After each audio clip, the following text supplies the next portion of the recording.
Okay, everybody, just wanted to come in and give you a little bit of a forewarning. This is going to be very casual. Uh, Jared has offered himself up as tribute to us so that we can go over his blurb, which is really exciting. I have um, I have been handling blurbs for people for a while, and I wanted to add a little spice to our features when it comes to AuthorTube.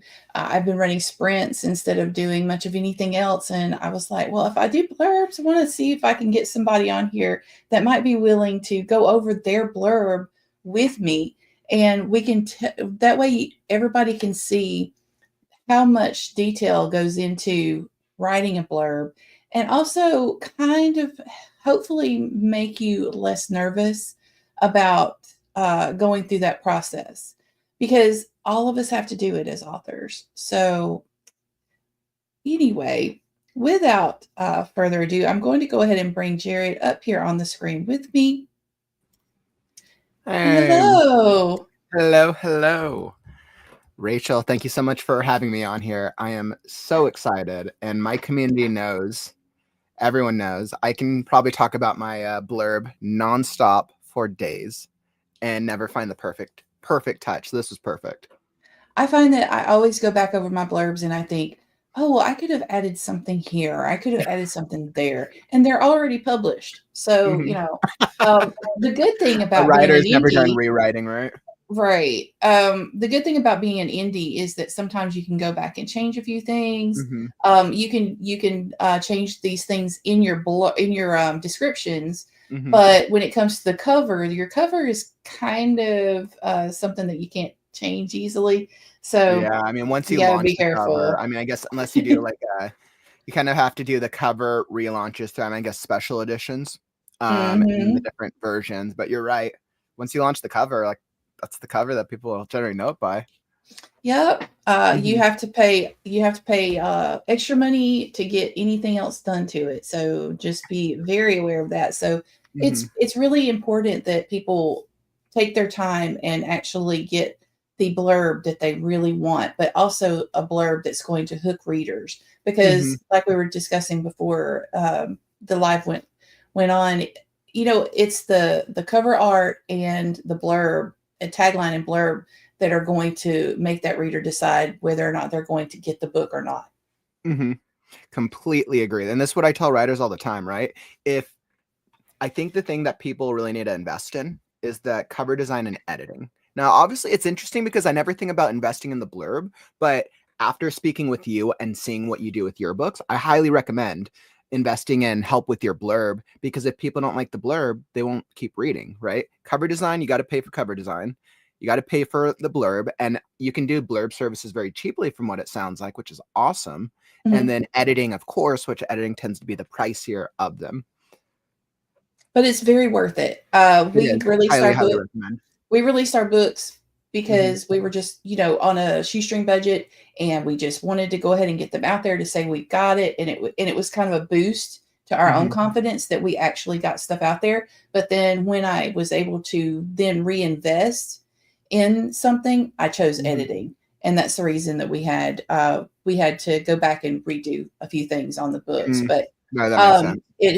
it's just very, very important. And If you can I get think it it's all that up trade-off. front, get it all up front. I think it's trying to understand that the trade-off, right? If for those of us when you're investing money in your book, where do you invest the money? Because Mhm. like you could find so many places too, and that's always the challenge, right? If people don't read the book, if the blurb isn't engaging and it's then people don't choose to try out chapter one. Chapter one isn't good, people don't read it. If the book itself No, is not edited and there's mistakes, they don't read book two. So it's all such like a cyclical process. it is. It is. Mm-hmm. So now that we've covered what we're going to get into today, I want to give you a chance to explain to everybody who you are and what you're up to. Hmm. Awesome. Welcome, my friends. For those of you who don't know me, I am Kauffman. I'm on a mission to do a couple of things, but generally I help writers with the process, lifestyle, and mindset of being an author over on the Right Now channel. I have been a writer my entire life. And I spent many years balancing a day job and trying to do writing on the side as a freelance ghostwriter. And I want to say about a year and a half ago, I finally decided I hit this point where I was just super miserable. And I finally decided I had had enough and I wanted to be a writer, pursue it full time. So I essentially restarted my life and started this writing venture where I challenged myself to write every single day for a year. That's how the live streams came about. And now over time, we built up this super cool Right Now community.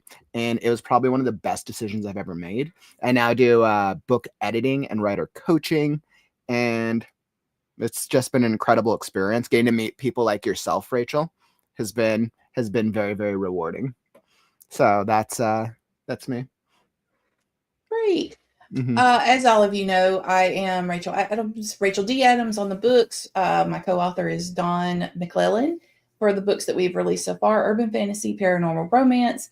And I've actually started the side business for Blurbs. And I also have a kind of a impromptu advice column on Substack called Aggressively Helpful Writing Advice.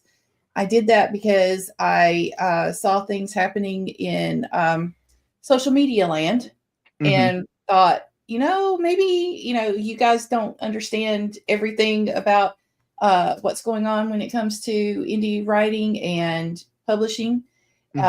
You are seeing just the best, most wonderful parts of it. And I decided I was going to write this to let people know, hey, here's something that might go wrong and how to fix it. And hence I wound up with Blurbs. I want to thank everybody that showed up and everybody that may show up for the replay. I've got a Twitch channel that is feeding into my comments over here and also our YouTube channel. I've got links listed below for both me and for Kauffman. And we've got, and I will probably add to that too, if he has any more that he wants to share. I wanted to get on this here. Laura says, I worked on a blurb for a query letter for my vampire romance. I finished draft 1 of the book and wanted to make sure it was hooky enough and focused on what I wanted before diving into draft 2. Yes, you always want to make sure and you also, if it's a series, in my opinion, if it's a series, you kind of want the hooks and the blurbs to flow. That's just the thing that I've decided. Other people may do something a little bit different, but I see that the most successful blurbs out there are usually the ones that keep the flow going when it comes to a series. That's actually kind of interesting. Thinking of series, Rachel, and this is a question to you, something I've thought through. Do you generally recommend that blurbs should be adjusted or have a different tonality for a book of a series as compared to a standalone? Yes, actually. So a standalone, you're wanting them to enjoy that book in particular, whereas you're hoping with a series that you can get them to keep going with your series. Even if only the one book of the series is out so far. Yes. Okay. You need to prepare for that. I also recommend something that I've noticed a lot of traditional writers have been doing for years, and that is making sure that you have a small series blurb at the end of your main blurb for that book. Oh, that's interesting. I didn't even think about that, but that makes sense. If you don't have to include everything, you just include at this point you're taking the reader out of that blurb world that you've had them in, and you're letting them know there's a series. This is what it's called. This is what it actually is like. And I noticed that when I was reading your synopsis and some of the other stuff that you provided for me, you actually already have that. You may not know I just don't think I have it as part of the blurb. Yeah. But when it comes to that, especially the description, I know that a lot of people are hesitant to put that on the bottom of their blurb, on their back of their book. I do it because I want people because I go to a lot of events. So I have that. And so that way they can see it at the bottom. But even if you don't do it there, I would suggest you do it in the description. wherever you're Okay. putting your That makes sense.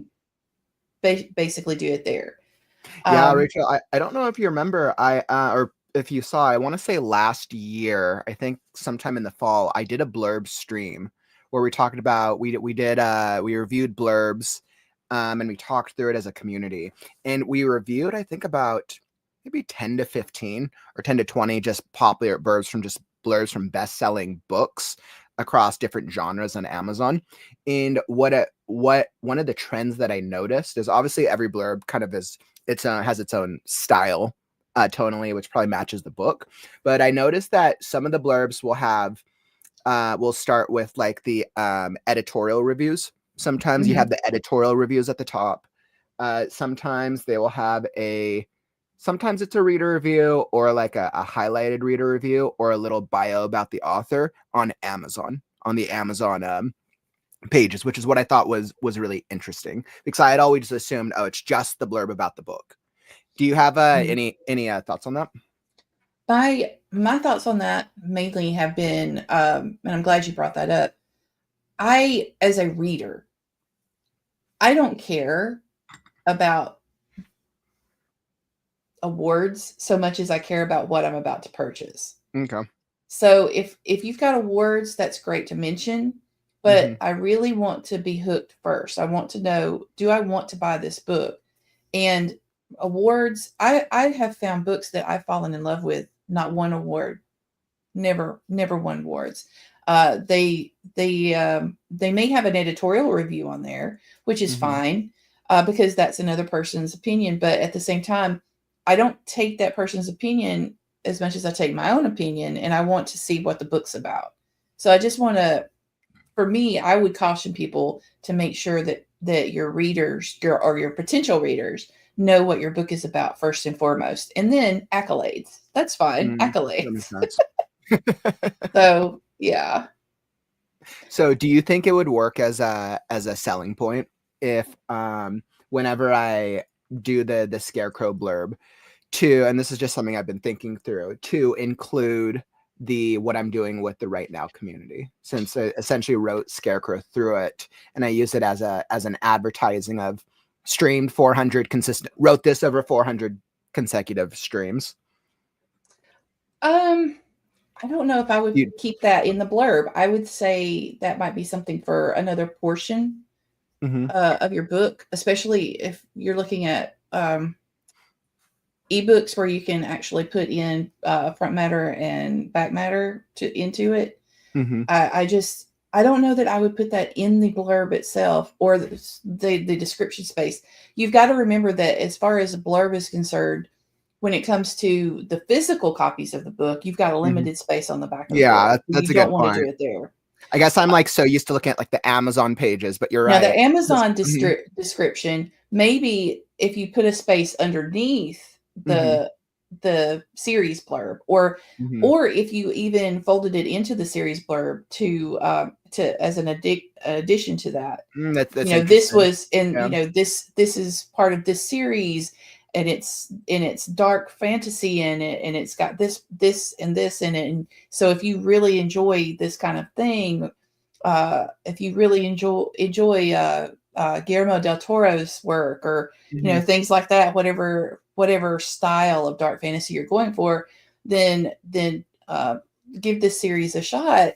And you can always add to that, stating this is a book that was conceived and developed through the Right Now community, which I formed while we were doing it. It's something that you would want to add in there, but be very careful with it. Make sure that it flows properly. It doesn't sound like you're trying to just sell. Not the car dealership situation. That totally makes sense. That makes sense. Because I have seen those car dealership situations, and woo. So do you think that it's good to reference popular books as a reference for, like, oh, this book is like this meets this, and this is the type of experience you're going? Is that a good strategy? Only in the bottom part, and I don't generally use it. I know that some people do, and they get they get good feedback from it, because Mm-hmm. again, people are trying to find a specific type of book that Mm-hmm. makes them feel a certain way. And so when they Mm-hmm. read that, they're like, oh, it's going to make me feel like I felt when I read that, or it's going to make me feel like I felt when I watched that. Mm-hmm. Great. That's it. That's what I'm looking for.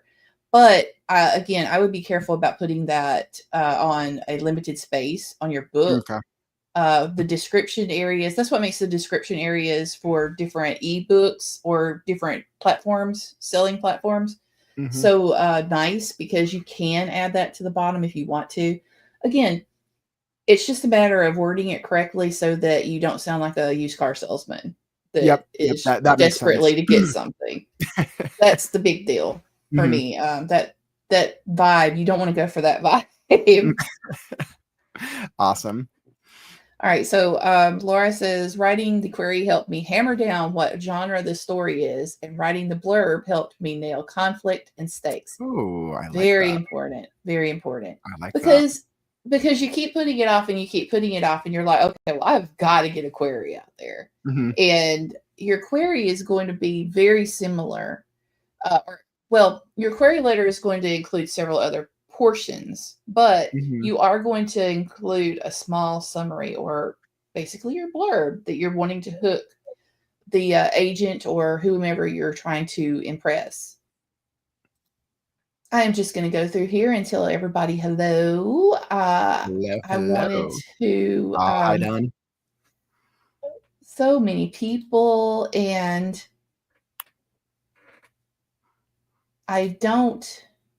we don't have a lot of time, so I wanted to go ahead and just say hello. Any tips for writing blurbs for 2 characters? I always write blurbs for 2 characters. So, Mm-hmm. yes, I do. See, what's your opinion on first person blurbs? They are legit, especially if you write in first person. That gives your reader the clue of, oh, I'm going to expect first person. He's got Scarecrow eating bookshelves, cannibals, and flightless pixies. Oh my. Rachel, on the stream a few days ago, I read an excerpt, but it was more like because I had just written it and I was trying to make sure that it matched tonally. And there's this really creepy section where the characters go into this like really warm, inviting room with this fire, and it's like the coziest thing ever.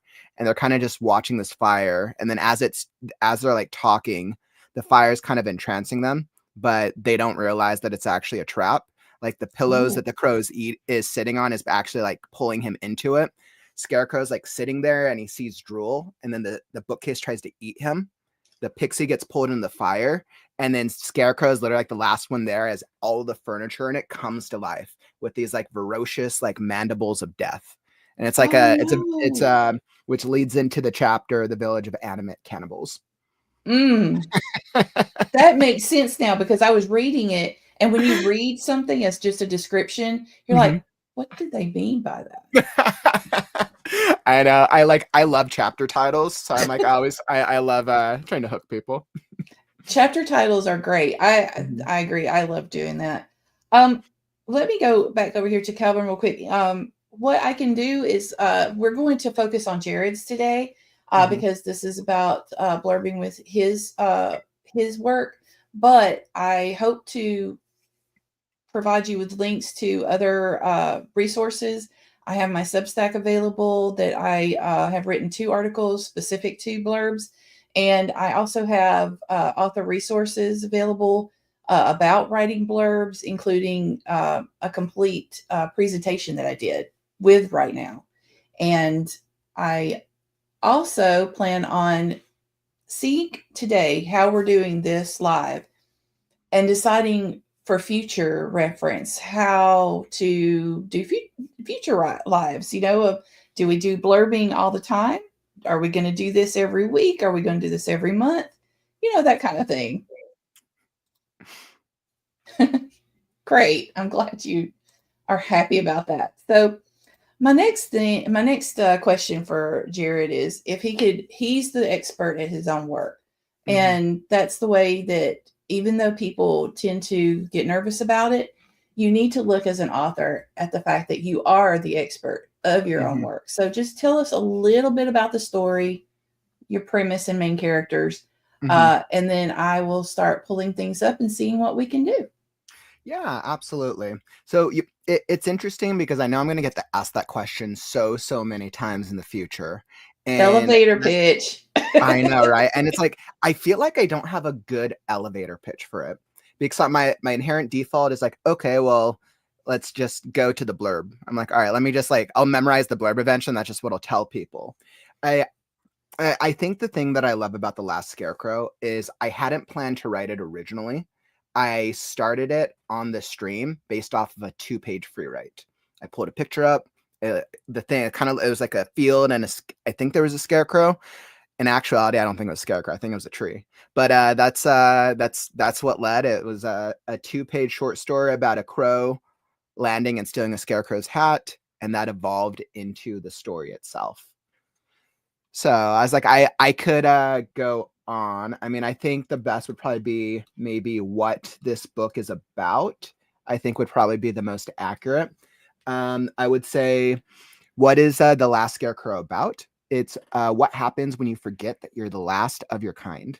The Last Scarecrow is a dark fantasy action adventure that unfolds in an era when the world has been destroyed by magic. Humanity is no more. Part 1 of the Dawn of Magic series follows Scarecrow across the lands of the last, a bleak post-apocalyptic landscape where many of the surviving animals, creatures, and beasts are what's left of their species. Experience new twists on elemental, light, and chaos magic systems. Expect mind-controlling plants worshipping the moon, animate objects with a thirst for cannibalism, animal tribes warring for illusions magic, weather gone wrong, tricks, traps, nothingness, and the first demon at the center of it all. This is the beginning of a dark, twisted tale that will challenge your beliefs, foreshadow your expectations, and take you on an unforgettable journey through magic, space, and time. Wow. I don't have. Well, Unknown, you've definitely come to the right place. Laura, is this middle grade? No, it is not. I would say The Last Scarecrow is definitely mature fantasy. It was like mature fantasy. Um, originally, I wrote a lot of the elements so it could be family friendly, and I think as the stories evolved, there's a level of scary. There's like a level of like thriller-esque tonality. Like, I wouldn't say there's a lot of gore, but I mean, from the section that I had just like read aloud, right? Heroes go into a room with a bunch of objects, and the objects are actually cannibals trying to eat them alive. So there's a lot of those things where I want it to evoke a type of fear, but then there's a lot of hopeful aspects to it as well. So it's definitely more for a mature reading audience. So for a YA audience upward. Yeah, exactly. I'd say YA upward. Absolutely. But there's no when people hear YA, I know that a lot of times people hear that and they immediately think there's going to be part of it's going to be romance and stuff. And this is adventure. Mm-hmm. This is a fantasy adventure, a dark So fantasy that's adventure. why. Yep, I always like to say that this is a dark fantasy action adventure with genre elements of science fiction, thriller, post-apocalypse, and folktale. The folktale, especially, I love the fact that you've got so many different characters that are melding into this And in and out that's of what I it. wanted. I wanted like, and people who come into the community, they tell me that the closest stories it has reminded them of is Wizard of Oz meets the Never Ending Story with like an undertone of the Labyrinth. And I wanted to create this like fantastical, creepy world with these characters you could get invested in, but where you feel like you always like encounter these really strange other dynamics, but it feels like they're part of this kind of like hopeless, this world that just feels very hopeless at the end of end of time in a sense. Yeah, let me add to that legend. So that was the movie that caught my attention. When I was reading through everything, I was like, so Wizard of Oz, and definitely meets the Neverending Story. But then my brain was like, "Woo, legend!" because you've got this overarching enemy that is the big demon, idea at the end, the demonic idea that you've got to go up against. I was like, I So do not think I'll have to check that. I don't think I saw Legend. really, oh my gosh, Tim Curry. Yep. And that was one of Tom Cruise's one of the first movies that he starred in. So Really? yeah, he actually Ooh, plays the protagonist. So or OG one of the Tom Cruise protagonists. one. I'll check it out. Sorry for any of you people who don't like unicorns. Apologies. I know Mama Maggie is. Unicorns are great. Yeah, directed by Ridley Scott. Exactly. So you've got some big Mhm. names in that one. But yeah, those three movies actually you added in the other one. So what was let's see.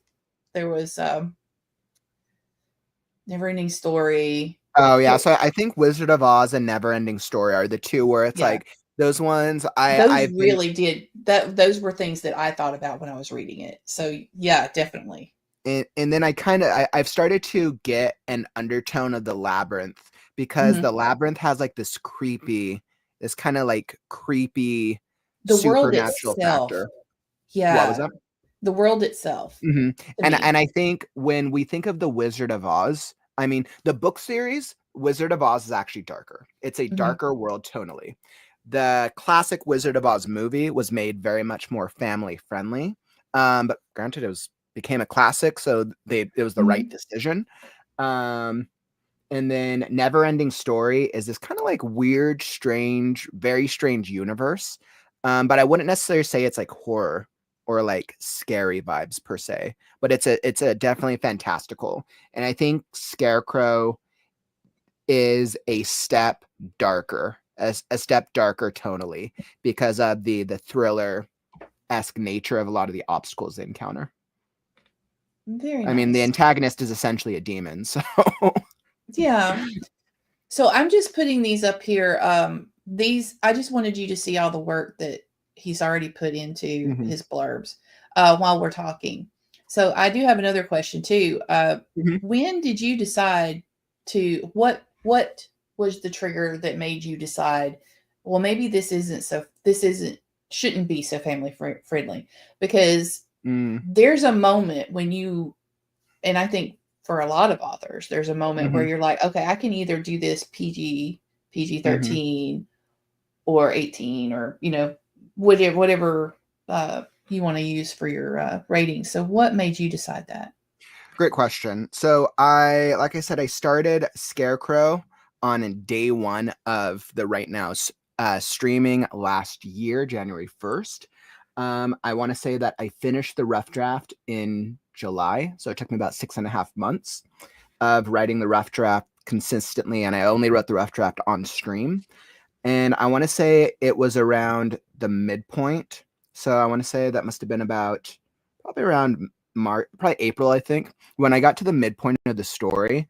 And for anybody who's aware of the Scarecrow plot line, the midpoint, something very extreme happens, which changes the course of the character development for all of the major characters involved.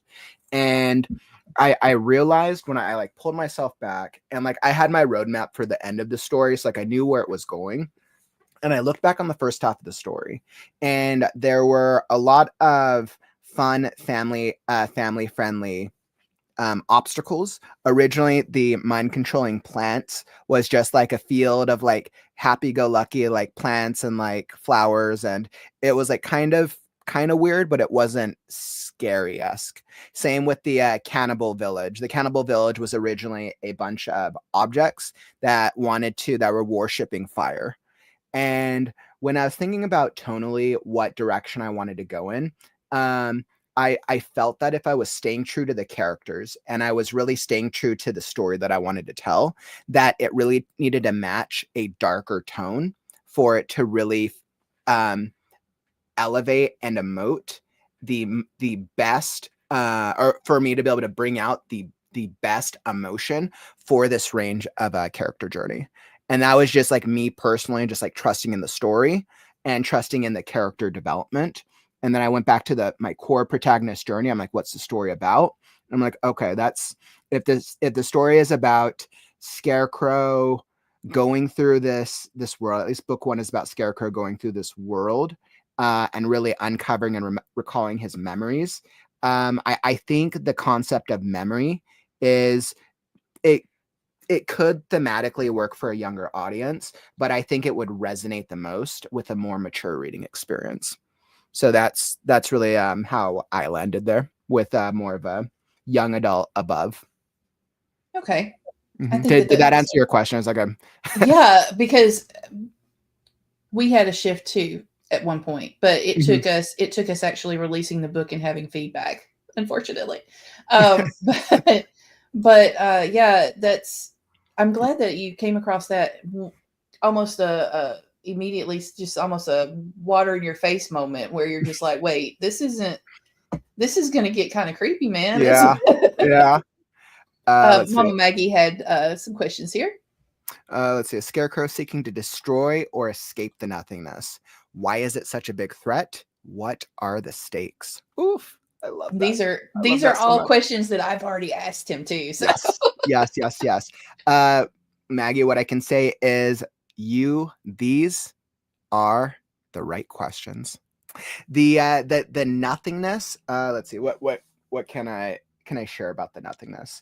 The nothingness Yeah, don't give away any spoilers. exactly. I was like, what can I share? So the nothingness is very ingrained into it's a I would say it's an extreme event that happens randomly and has been known to obliterate single characters or entire civilizations. It is something akin to anybody who is familiar with the Marvel series. Anybody who watched Endgame and Infinity War, the what's that? The dust moment where half the population gets wiped out. I forgot what that's called, but it's it's like They the called it several different things. yeah, but it's The that moment blip. when the blip, right? So that thing, it's kind of similar to that event, except it's a random world event. How do we see it play out into the story? I would say there's one instance of it that I can share where it's Scarecrow sees a background, sees a what was it? Not a Scarecrow sees how it affected a previous civilization. And out of nowhere, there's this full like thriving civilization of animals, and then the clouds in the sky open up, and a giant beam of light essentially just washes over the civilization in a matter of minutes. And then when it's gone, every animal within the civilization has been isn't there anymore. They've basically been disintegrated, leaving only like ash in its wake. The nothingness, and anytime the nothingness happens, the first demon always follows. So Oh, it's which is why the nothingness and the first demon are very much tied together, which is why the scarecrow has been tasked with having to take down the first demon, because the nothingness is basically being used to destroy everything, and basically to destroy life. And there is a lot more there's a lot more about the dynamics of the nothingness that is ingrained into the overarching series. So the nothingness plays a humongous factor in not just the book one of The Last Scarecrow, but the entire Dawn of Magic series as a whole. Great question. that is awesome. Mm-hmm. So I've kind of, while we were talking, gone through to show everybody. Let me get this where it's on just one page. But all of the all of the work that you've gone through on this blurb. Let's see. Don was like, "Oh, nice, demons and creepy. Some of my favorite things in a book." Yes, you and me both, Don. Yes, yes. I love that. Calvin's like, so the nothingness and the first demon are like day and night, one following the other. Absolutely. Ooh, Absolutely. And I think there's part so of the many. intrigue, I know, right? It creates so much intrigue. And that's kind of what I wanted with the blurb, right? It's hard for me to I didn't want to go in depth into what the nothingness is in the blurb. I wanted to use the nothingness as an intrigue factor. So I mean, and I'm sure you'll be able to dive into this and tell me what you think, like if it works, if it doesn't. love for you to tear it apart. Oof, tearing it apart. Woo, I love it. It is. It looks so good. I'm going to change out of these glasses because I'm Mhm. trying to get used to these glasses, and I don't think it's going to happen. My other glasses shine, unfortunately. So I apologize if I blind you, but I need to not be blind. Yeah, Oh, and everyone can see I've gone through definitely many versions and variations of this blurb so far. This current version I literally just redid yesterday, so no, but this is the first time that anybody's seen it. It's slightly similar tonality to the previous, to version 4, but I felt like this one matched the character journey a little bit. Yeah, but I would absolutely love your thoughts on this, Rachel. so I agree with you on keeping things vague when it comes to the nothingness, and because it looks to me like they've got so many other things that they are going to have to go up against, so many other antagonists. Right. And I mean, like the biggest, I would say like the biggest obstacle throughout the first, I'd say at least the first half of the book, is the world itself. So what you're doing is you're doing it right. To me, I like this because you're setting up. For one thing, I would use what you have on your summary, which I think I got rid of, um, as your tagline. The line that you had there in I think it was caps. And I know what you're talking about. You're let saying me what see if I can happens when you find it. forget that you're the last of your kind. Let me see if I can grab it. And that way people can see it. Here we go. Interesting. Yeah, I mean, I guess that actually makes sense, using that as a hook in the blurb Kind itself. of a hook. Because you're not really you're trying to hook. You're not trying to explain things with a Yeah, tagline. exactly. And also, it's different from an elevator pitch. I know that some people tend to want to put their elevator pitches on their book, but that's not necessarily how it needs to go. And then, awaken amidst wreckage of a forgotten age, Scarecrow, with memories mired, discovers a world crumbling under the nothingness. And the first question that my brain asks is, Scarecrow, is that a scarecrow or is that just a name? So that's something to Interesting. think about. Okay. Under the nothingness. Now, when you mention the nothingness, and this is again why my brain went to the never ending story, the antagonist that they're fighting against, one of the the major antagonists they're fighting against in that movie, in that story, is something like this. So my brain immediately related it to that. Okay. So you've got the name of it does wonders. So you don't have to worry about anything like that. Let me Okay. hop over here. See, we do have a question. Can it be overcome or will it overtake all? And I think, Dawn, that is the right question to ask. Yeah. So down here, that is really good. I love working with people. Let's see. Nothingness. Can the scarecrow and his companions unravel their truce before they become nothingness? Or will the first demon plunge them into eternal damnation? I don't know, because this is the very first book, right? I don't know when does the first demon make an appearance for your characters? When does he make When do an they appearance? know that it's an entity unto itself? Sure. So I would say that the book, so the book follows, I would say, like a 4-act structure. I've divided each one into, I'm kind of renaming. Act 1 is book 1, 2, 3, 4 in the book. And I think I'm going to retitle, have the main novel, The Last Scarecrow, A Dawn of Magic series part 1. I think that's how I'm going to go from a naming structure. Okay. The first demon as the antagonist is introduced at the end of Act 1, beginning of Act 2. So about, I mean, maybe what, 25% of the way into the book, as he's introduced as the big antagonist that you have to overcome or all is lost. So 25% into the first book. Okay. So in that case, that makes a big difference for me on whether or not I want to introduce a character, an antagonist specifically, in the blurb. If it were a big bad in the series and they wouldn't be introduced yet, I would not put them in there. And I would say that through the course of this series, I would say that the nothingness is what's going to play a bigger factor in the course of the series. The first demon will play a factor in the series, but not as much as the nothingness. The first demon plays the biggest role in Scarecrow's journey. And are you clear as an author on when you're writing the book? Are you clear to your audience that there is definitely a connection between the two? Between the demon and nothingness? Yes. Okay. Yes. I am clear.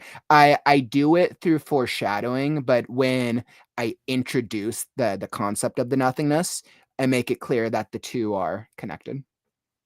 Okay. So I see that Mama Maggie's having fun with it too. Ooh, I love that. Yeah, I love it so much. Yes, Atreyu.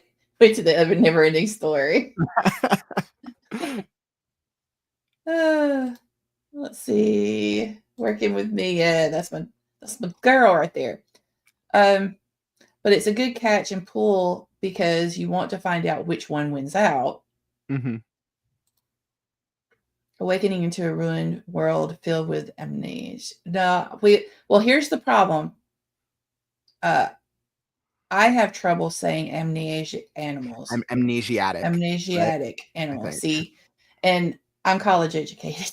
So you don't want to go overboard with it. So Scarecrow starts a journey to discover his purpose in a land littered with fragments of tech that are by nature's fury and shattered by the nothingness. Those who lose their memories eventually fade away from existence. Traveling with an eccentric thieving crow, Scarecrow meets many bizarre characters. Whoop. A pixie who can't remember how to fly, a grizzly and a dragonkin. Together they have to stop the land from being destroyed before they succumb and forget who they are and why they are trying to save the land. Which that is definitely a summary and cool. My thing with is giving too much away, and also being sure when it comes to these that thank you, Mama Maggie, for this because I like some of these words too. Awesome. Yeah, I think there's some I think there's some word choices and some tweaking in yours that I actually really, really like that I might actually adapt. I love that. I like that. And the idea that they this part right here especially. Let me see what you have here. Can Scarecrow and his companions unravel their truths before they become nothingness, or will the first demon plunge them into eternal damnation? And I went back and forth on damnation as a term, by the way. Because I know I know it's I know. I went back and forth. Originally I went something that wasn't using damn in it, but I don't know. I've gone back and forth on that a few times. I feel like there's another word, I'm sure. Yeah, I know like it. I think that's the emotion that I want to evoke, but I know by using a word like that, it might put it into it might invoke more of a religious tone to it that you don't want to, because this is dark fantasy. Yeah. Let's see. So together they have to stop the land from being. I would say these two mixed together would be fantastic. Can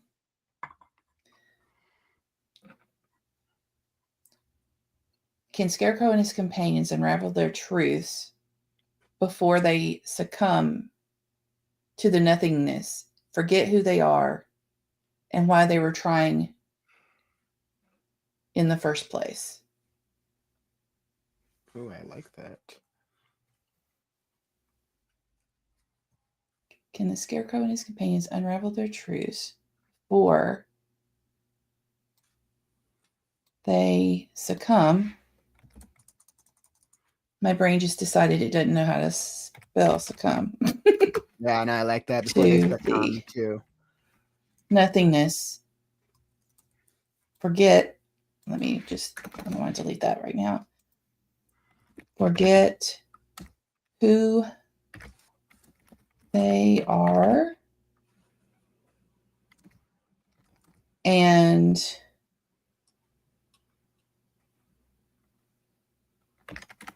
I'm just going to write this in.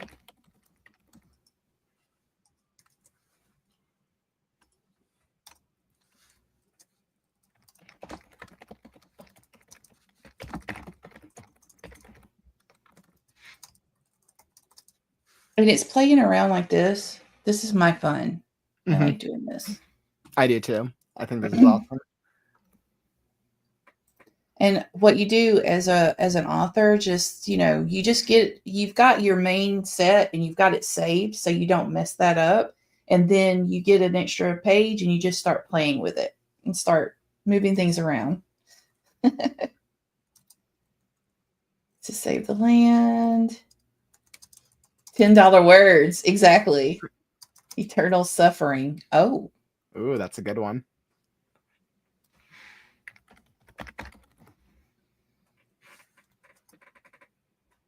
Write that in there.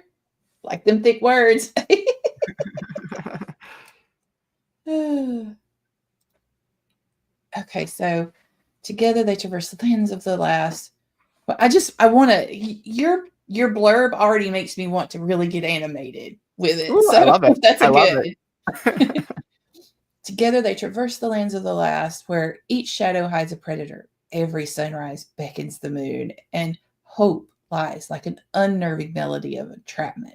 I really like that one. So I came up with that at the last second. I'm like, that's because there's a musical there. All right. I wouldn't say there's a lot of songs in it per se, but there's a musical, there's like a song in an undertone that pines, I would say, the world. And the concept is introduced in book 1, but it's explored more heavily throughout the series. I like that. Okay, so let me just quick question. The word lies, is that has a double meaning or? And hope lies. Yep. Hope and lies both do have a double meaning, and that was very intentional. I went back and forth on whether or not I wanted to capitalize hope. See, things like that, and I wish more writers would go lean into stuff like that, because things like that, when you have an audience that is really, really into the reading and really, they're there to work on a puzzle. Things like that really catch our attention. So, and that is what I love. I love creating a reading experience that has a lot of foreshadowing and a lot of puzzle elements, so readers can go back once they read the book 2, book 3, and they're like, oh, he started placing those even in the blurb, right? Right. Yep. Okay, so let's go back to this one. And I understand that I'm doing this backwards, that you're all good. Do whatever your process works for you. Okay. This is just like you said, this is kind of my process. Something caught my eye, and something and then Mama Maggie's words and then Dawn's words caught me. And I was like, this needs to go here. I like that. So let's see. Can the Scarecrow and his companions unravel their truce before they succumb to the nothingness, forget who they are and why they began the journey in the first place? How does that sound? I like that. Let's say I forget and why they can't. Yeah, I like that. I think, and this is why I kept going back and forth, because the nothingness and the demon are they're two independent concepts, since the demon is really the antagonist and the nothing is a world event. So I kept asking myself, how much do I reference both of them throughout? But since we know hero antagonist, people are going to be intrigued by the nothingness, but I want them to be pulled in through this Scarecrow versus demon concept, since the demon is the antagonist. So I kept asking myself, how much do I bring them back in throughout this blurb? Is demon your henchman? Huh? Is demon kind of like the henchman, the general? you know, in the army of, is he, oh, like I want to say in like Lord of the Rings, you have Mhm. Saruman Mhm. and Sauron, and so Mhm. I'm seeing kind of this relation here to me, Mhm. at least in my brain. I could be completely wrong, so Mhm. correct me. That like the nothingness could be equal to Sauron, whereas your demon is Saruman, who is the one that is actually I haven't had anybody in I their connected face. that character with Saruman. I would say Saruman. I'm trying to think like what Lord of the Rings character. He's probably Kind of not yes that and no. high, but at the So same time, it's yes, so the first demon I would say is a bit of I would say is closer to a wild card without any true allegiances, but all of his actions are, let's see, what can I say without giving anything away? All of his actions are both directly and indirectly related to the core conflict of the entire series. Less henchmen. So I would say like Saruman on. So I think I would say like Saruman in his like early days of first being an evil henchman. okay.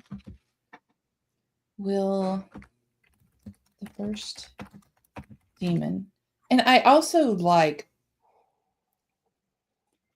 and I'm going to want to read this so bad because part of it is the fact that you coin first demon, whereas Mhm. everybody else is the last, Mhm. but And he's the it was first. very, very intentional. This is the story takes place in the lands of the last, where right, it's most of the species are the end of their kind. So I wanted it to create intrigue of if everybody is the end of their kind, and this is kind of like an end of the world type setting, how come where this is the first? The antagonist is the only one who is the first.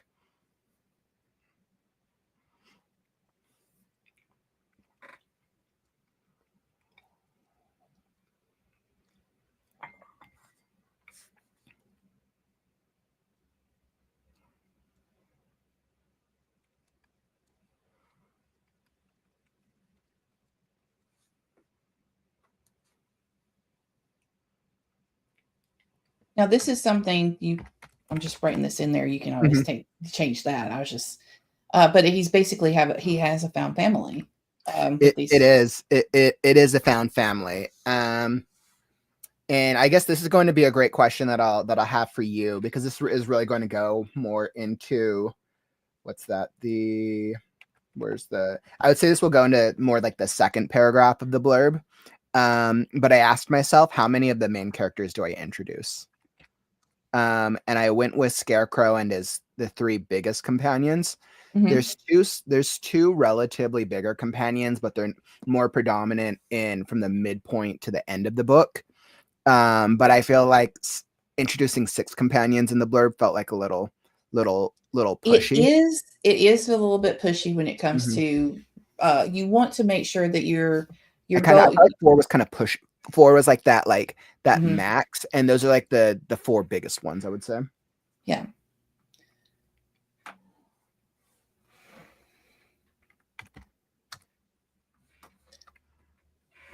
Okay, so we're back up to of this. Um,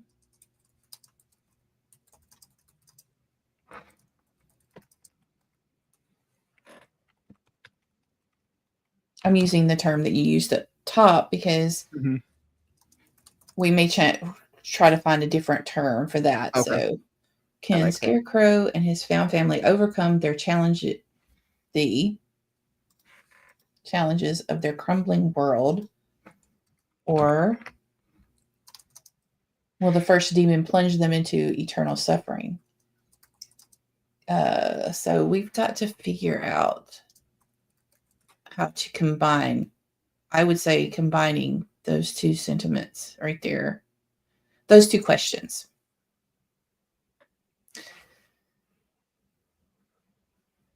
Will they unravel their truce? What do you guys think? Do you think the audience is going to be able to capture who we're talking about if we just use pronouns at that point?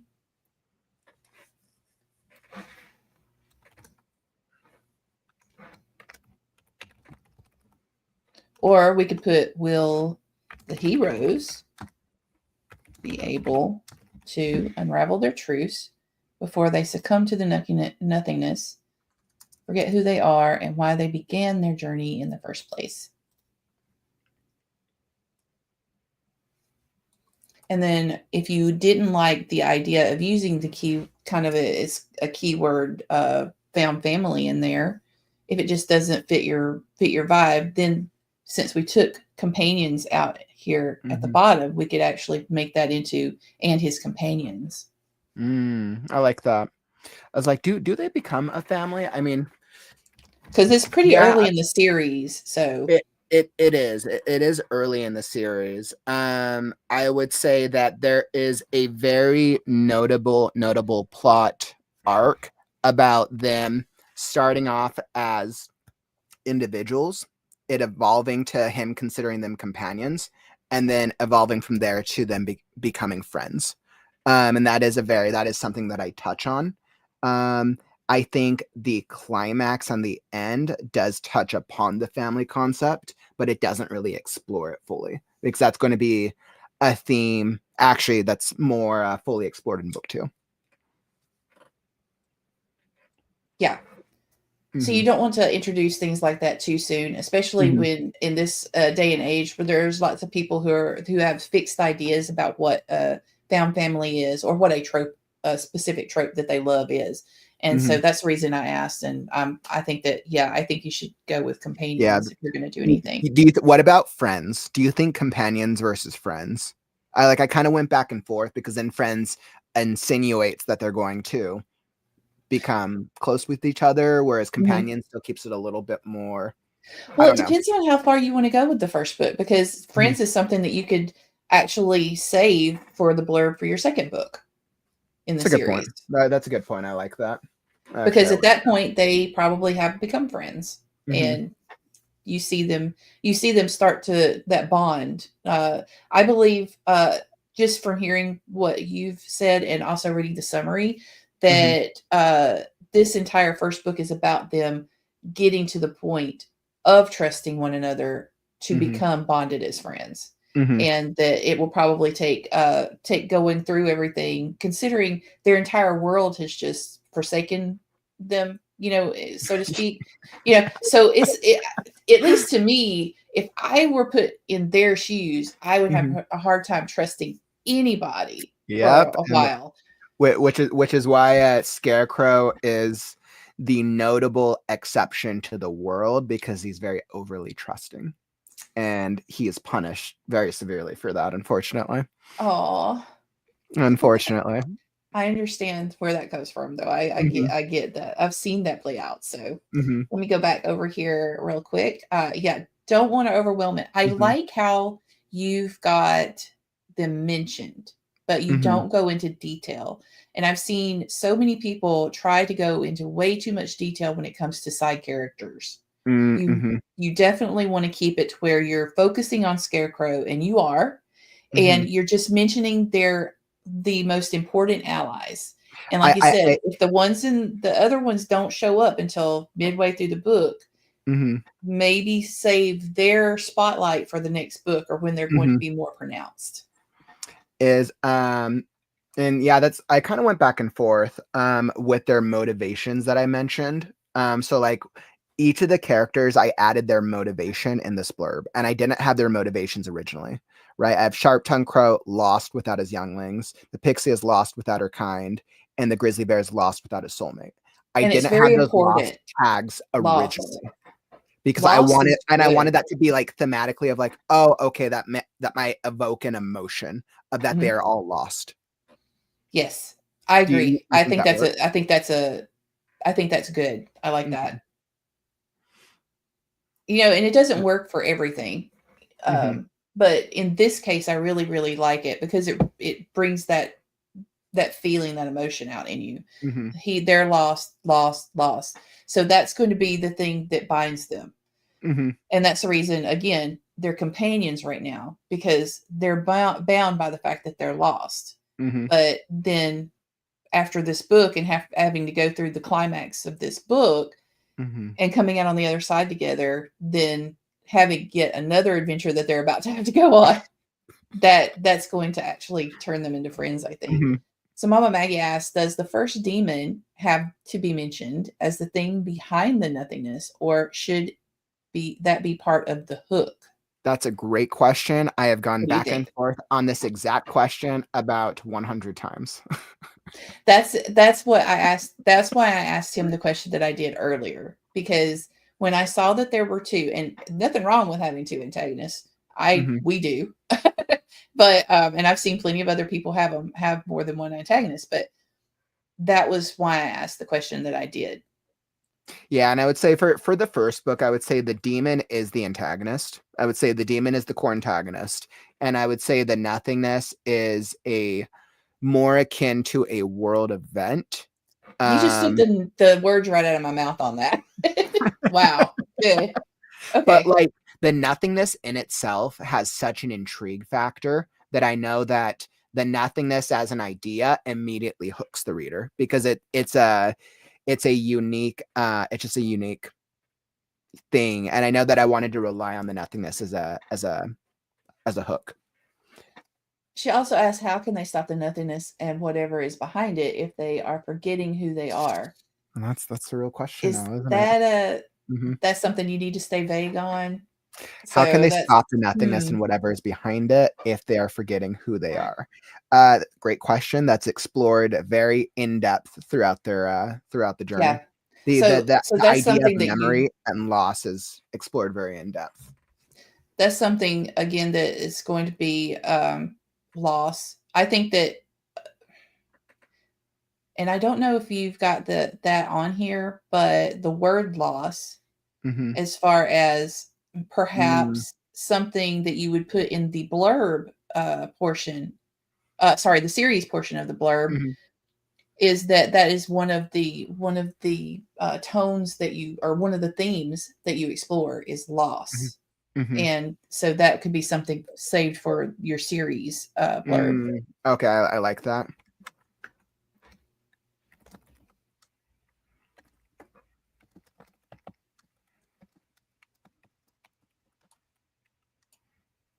So come on now. There we go. I just want to move that out of the way. And we've already used that, so I'm going to take that out. So here is, And I do, and maybe this the rest of might that. actually be for the series one, because I know in one of the how the reader section, I know I included I think there's a paragraph about what themes are explored in the book. Let's see where I put it. And I just don't want to it. scroll down too far in case there's something that I don't want to. Oh no, you're fine. So essentially, what it was, let's see, I'll drop it over for you on Discord. So what it was, and this was something where I talk about what themes are explored throughout the series. Let's see.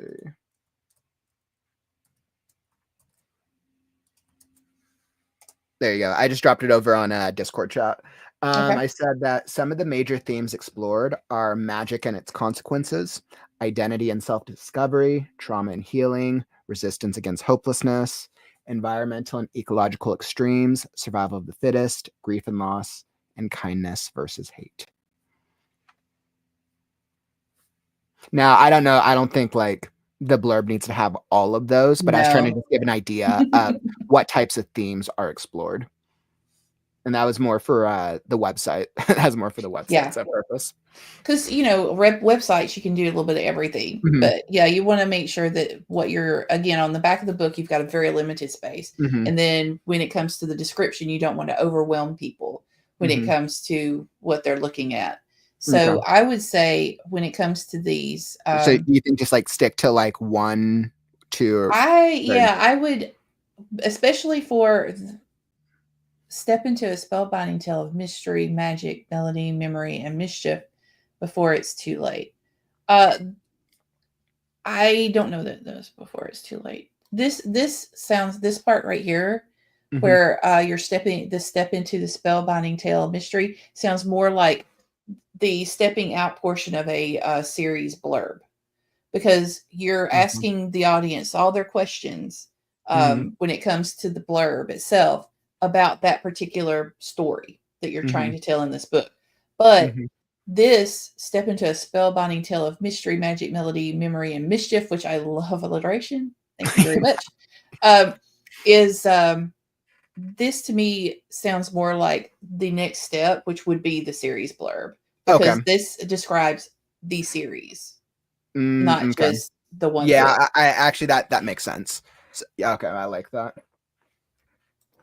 And before it's too late, of course, that would have been for the book itself, but don't need that. Okay. That's definitely something I want to play around with a little bit more um, when it comes to fleshing that out. Okay. So, but let's see. Nothing is forget who they are and why they began their journey in the first place. I'm going to just toss this as an extra before it's too late down there, because that might be something you use in the next blurb. Okay. Or you may find it works up here somewhere. So, okay, so let's go back over. I just want to get my little checklist. I've got a You're little all checklist good. And here. then, while you're pulling that up, I know Penumbra, Maggie asked another question. You Yes, said, is I Pebble really a started. friend or just an unreliable companion traveling in the same direction? I think I think Pebble is all of Scarecrow's companions are unreliable. They're all unreliable. Scarecrow himself is, in fact, feels very unreliable in a world that is very harsh, yet he's very, very welcoming, yet he doesn't really remember who he is. So it's a cast of unreliable characters, and the reliability is in the moments and the bond that they're building together over these adventures. Pebble starts out as an unreliable character, but um, I would say their motives, what they want, are similar. So she's more unreliable within herself because she's self-destructive. And that, of course, evolves throughout the course of their journey. Unfortunately, Pebble's self-destructiveness definitely has an effect on the other companions. But part of that is what makes the journey fun. Great question. This last sentence here kind of Mhm. messes my mind up a little bit. So I was Mhm. wondering what we could do with it. Let's see. And even the strongest fade from the threat of the first demon. Are you trying to say they're pulling back, they're scared, or they literally fade for under the threat of the first demon? Maybe. Great, good question. And even the strongest fade from the threat of the first demon. I think I was trying to allude to the demon's capability, suggesting either the nothingness or the first demon's other um, magical capability without saying it outright. Okay. But the ultimately the goal of it is to evoke clear stakes with how the antagonist, the first demon, is affecting the world. Because I've already touched upon the nothingness in the first sentence. So then I was like, okay, well, this has to be something that clearly speaks to the antagonist. So if you have a better recommendation for it, I'd be open to that. Okay. Dawn has a suggestion here too. Ooh, that's a great. That's Kind great. of, that's what I was asking. Do you think we could meld this together a little bit? Yeah, I think so. I actually, yeah. Announcing this of their shadow nemesis. Punch them. Yeah, that's really good. The Scarecrow and his companions overcome the challenges of a crumbling world, or well, Plunge them. Wow, yeah, Don, that's way better. With that I think Shadow Nemesis insinuates the first demon, since we've already mentioned that in the blurb without overtly saying and it. And I think that's another perfect. thing. That's another thing when it comes to blurbs. If you've mentioned somebody that is an obvious threat in the first part of the blurb, then you can get away with something like this because your readers are going to understand that. I really like that. Let me replace that then. Will. This is the fun part, y'all. I love this part. Crumbling world, or will the? I just want to make sure I get it right. Oh, capitalize. The nothingness, because that's how important it is. It's or there. Of their, or will their shadow nemesis. Let's see. Can come their crumbling world, or will the nothingness in their shadow nemesis? Okay. Overcome the challenge. Oh, okay, I see. Can Scarecrow and his companions overcome the challenges of the crumbling world?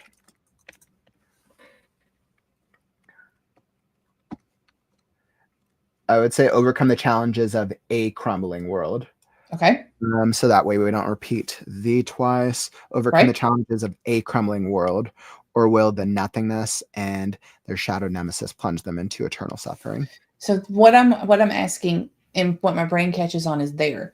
Are we talking about there as far as the nothingness, or are we talking about there as far as can Scarecrow and his companions? I think Scarecrow and his companions. Can Scarecrow and his companions overcome the challenge of the crumbling world, or will the nothingness and their shadow now? Oh yeah, I see what you're saying. Actually, it could technically the way where it's it could be taken either way. It could be taken either way, and it needs to be clear that it's the nothingness shadows. It's the nothings's the shadow nemesis. We're right there on the edge of wait a minute. This is a little too far, but I like it.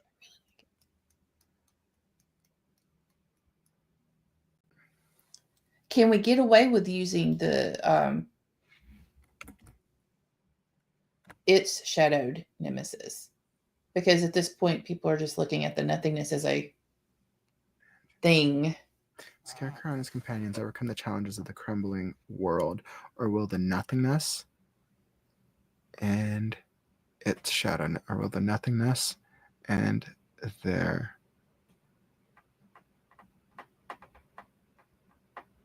I feel like it might be stronger if it can be tied into the heroes, because I think that there probably references the heroes, but I mean it could reference the nothingness as well, but I think tying it into hero versus villain might be stronger. But I don't know. I'm actually I could go back either way on this one.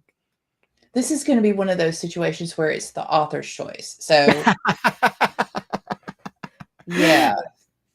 I don't know. I'll put up a poll. This is if there's ever something where I'm not sure and I could go either way on, I just post a poll and see what readers would like. Okay. All right. So let me cut that, and I'm just going to put it down here with the rest of the stuff we've cut in.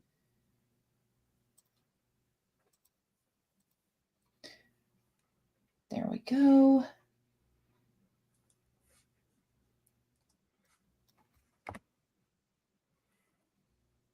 And then I'll just highlight this to be sure to have you come back to it and go, what should we do? And this is one of those situations where sometimes it's good to put it through. I know the tools, some of the tools that are available, like Pro Writing Aid and stuff, see what that opinion is. Also, fellow authors. Ask fellow authors, what do you think? What do you think that this sounds like? What do you think this would be? So let's see, like that. This is fun. To be honest, I suck at it. You've also heard some really great advice. I wouldn't say that you suck at all. You've offered some great tips.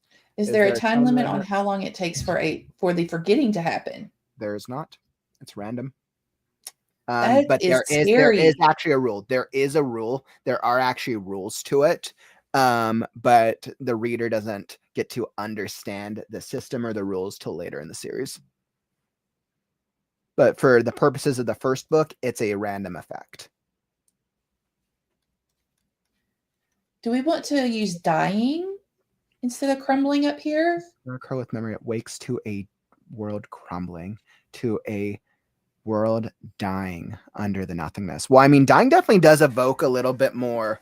Dying definitely evokes more emotion. It absolutely invokes. And I think dying works as well. Let's see. Scarecrow with memory discovers a world dying under the nothingness.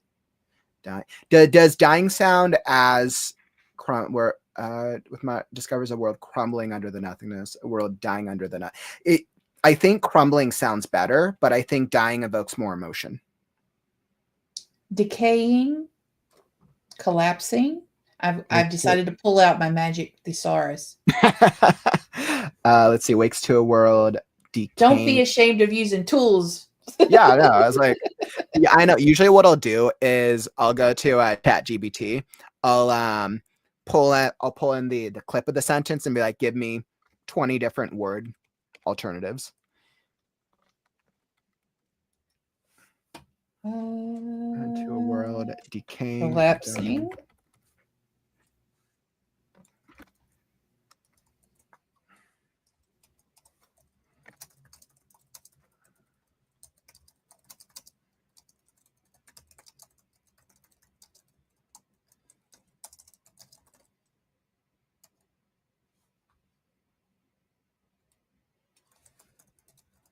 Also, the reason I wanted to do the crumbling is because we are using crumbling further down. But at some point, because we're describing the world in both places, so we need a different word to describe the world. And I just want to make sure that because of how, like Maggie's saying, the constraints of time make the issue of resolving the nothingness so much more pressing that we want to make sure that we're putting that desperation into the wording. That makes sense. The constraints of time. That totally makes sense. So a word that really evokes that emotion of you're really, really into despair, as I think you put despair and hope and the world despair world. Yeah. All right. Here's the 10 alternative words I got from ChatGPT. Let us have it. Imploding, shattering, disintegrating, decaying, which we had thought of, withering, deteriorating, fragmenting, eroding, dissolving. I like withering. Well, I kind of like withering too. Scarecrow with memories mired, wakes to a world withering. Yes, that uses alliteration. Yep, yes, withering. Withering. Yep, I think because the withering plays into that wakes to a world withering. And I'm always a fan of, if you can play into, I'm always rule of threes. Alliteration works very, very well as a memory trick. Yes. With memories mired, wakes to a world withering under the nothingness. I love it. Yep. Yes. To a world withering under the nothingness. I highlighted Scarecrow earlier just because I was letting him know that when I first read it, I didn't know if that was a person named Scarecrow or it was Scarecrow. So that's going to be something. I think that his name is Scarecrow because he doesn't remember who he is. Right. So for all intents and purposes, he is Scarecrow. He goes by about probably 10 to 15 different nicknames throughout the book based on who he interacts with, though. So I very intentionally have a lot of characters call him a lot of different things.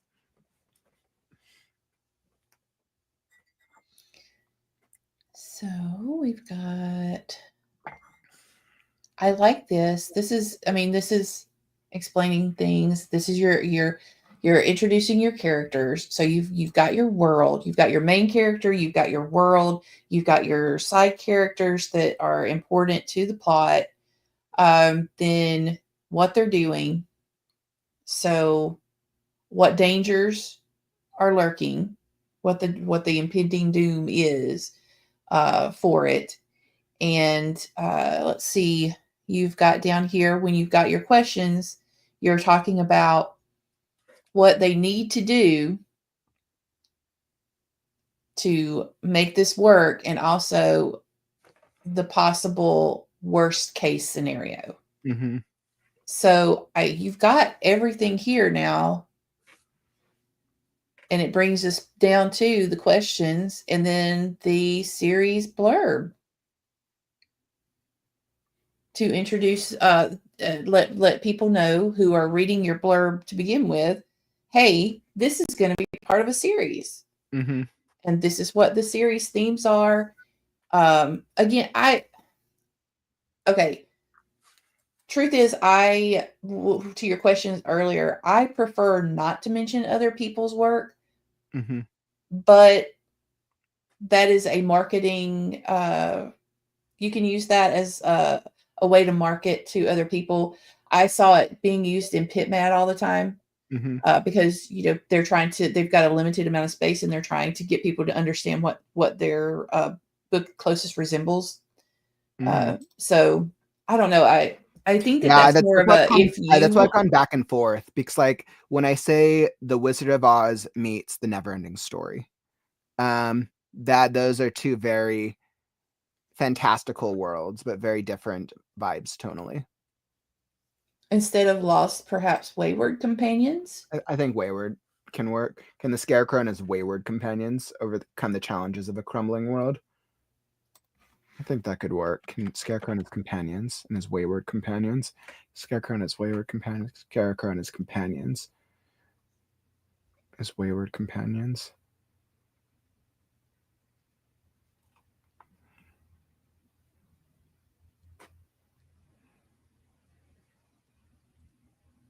It's a struggle.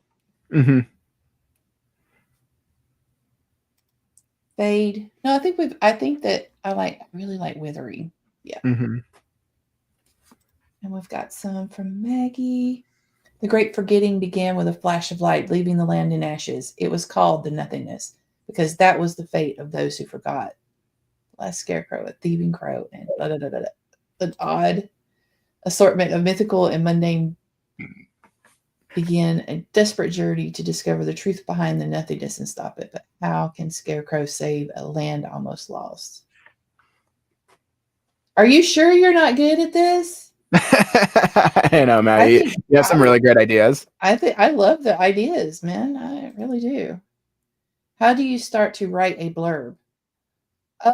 I actually start with what you would think of as an outline, just basic outline. I want to know the main characters. I want to know what their world is like, or what their problem is, what their scars, what what they're dealing with. That's in this book plot, the main plot, basically. I want to Mm-hmm. know the inciting incident. If you need to mention the antagonist over what they're dealing with, then there's that. Uh, Once you mention the inciting incident, then I want to go into questioning what they can do about it, and what the worst case scenario is.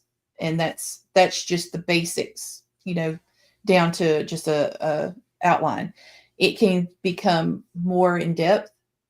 It can stay right there. If you've got more than one main character, or if you've got a love interest, then you are going to obviously have a couple more lines there to describe them too.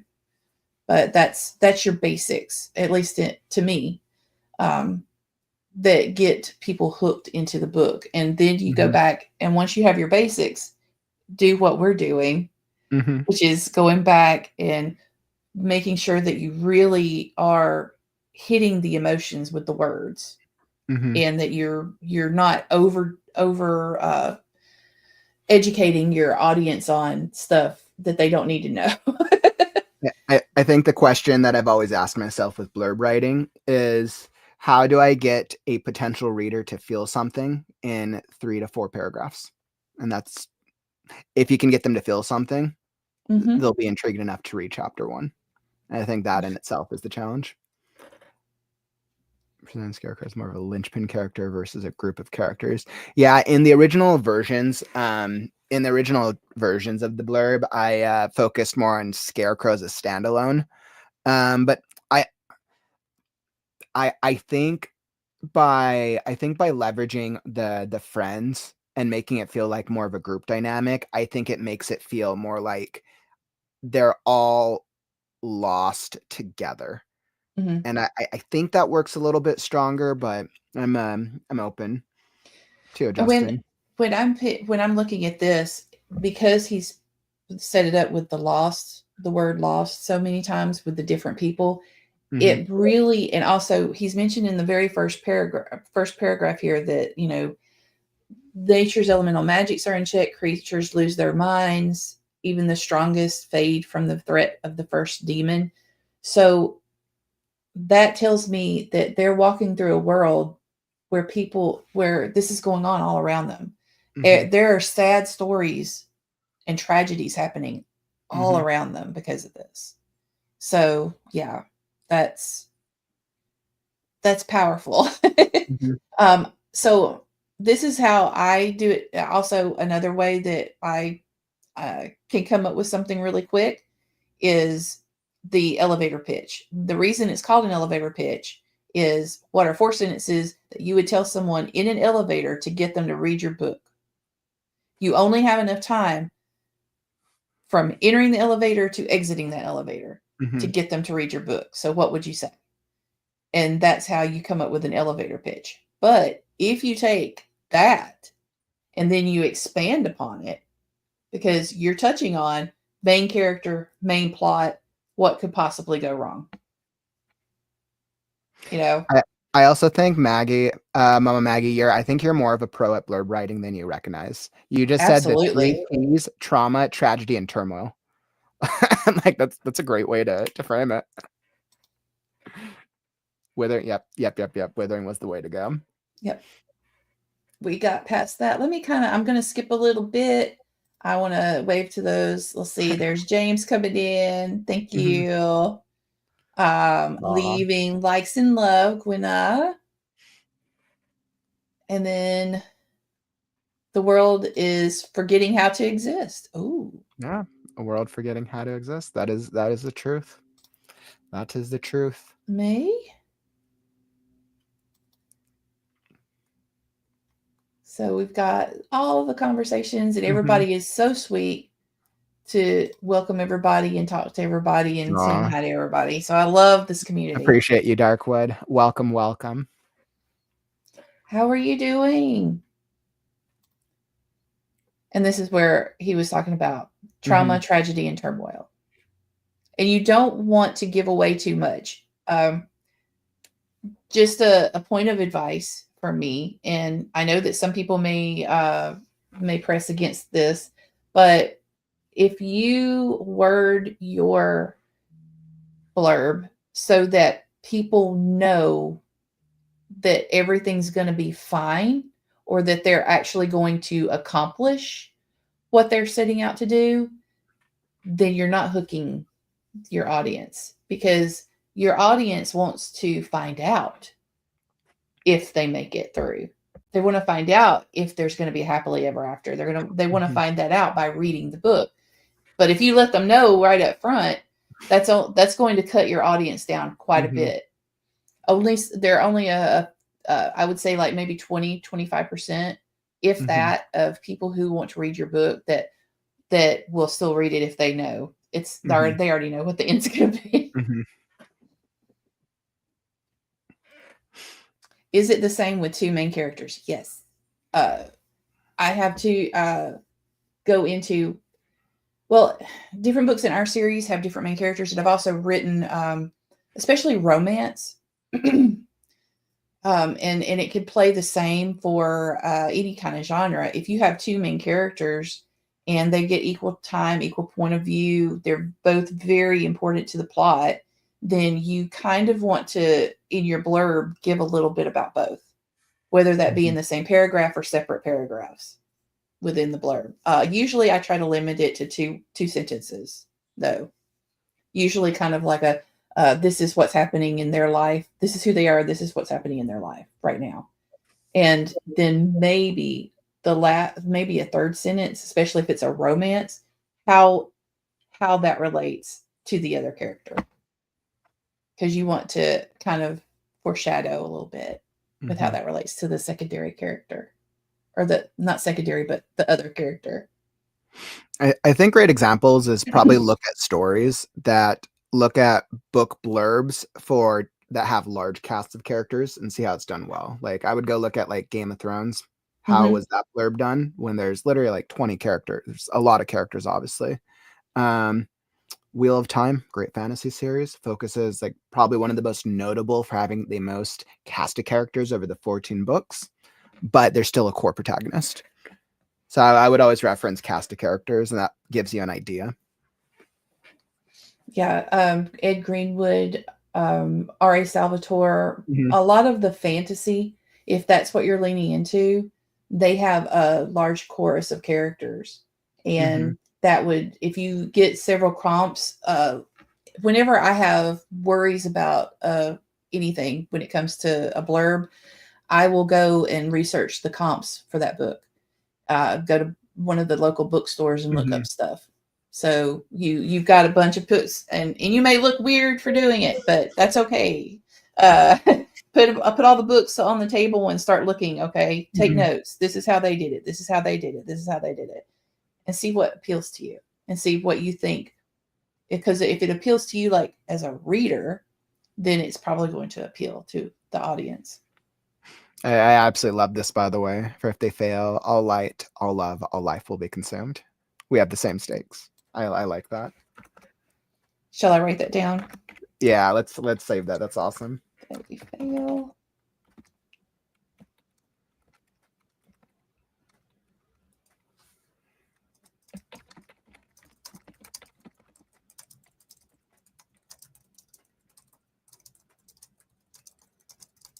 Because I don't know if that would be good here or if it would be good on every one of the books in the series. Yeah, it's actually it's interesting.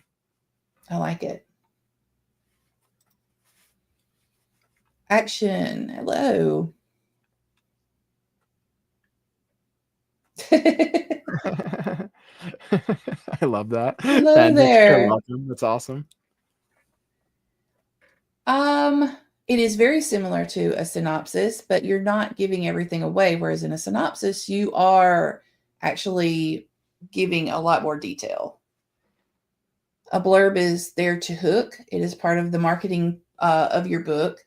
And you, for instance, like Laura was mentioning earlier, doing the query letter, there's a lot more to that query letter than just the blurb. And some agents prefer synopsis, and some agents prefer to see what you have as a blurb.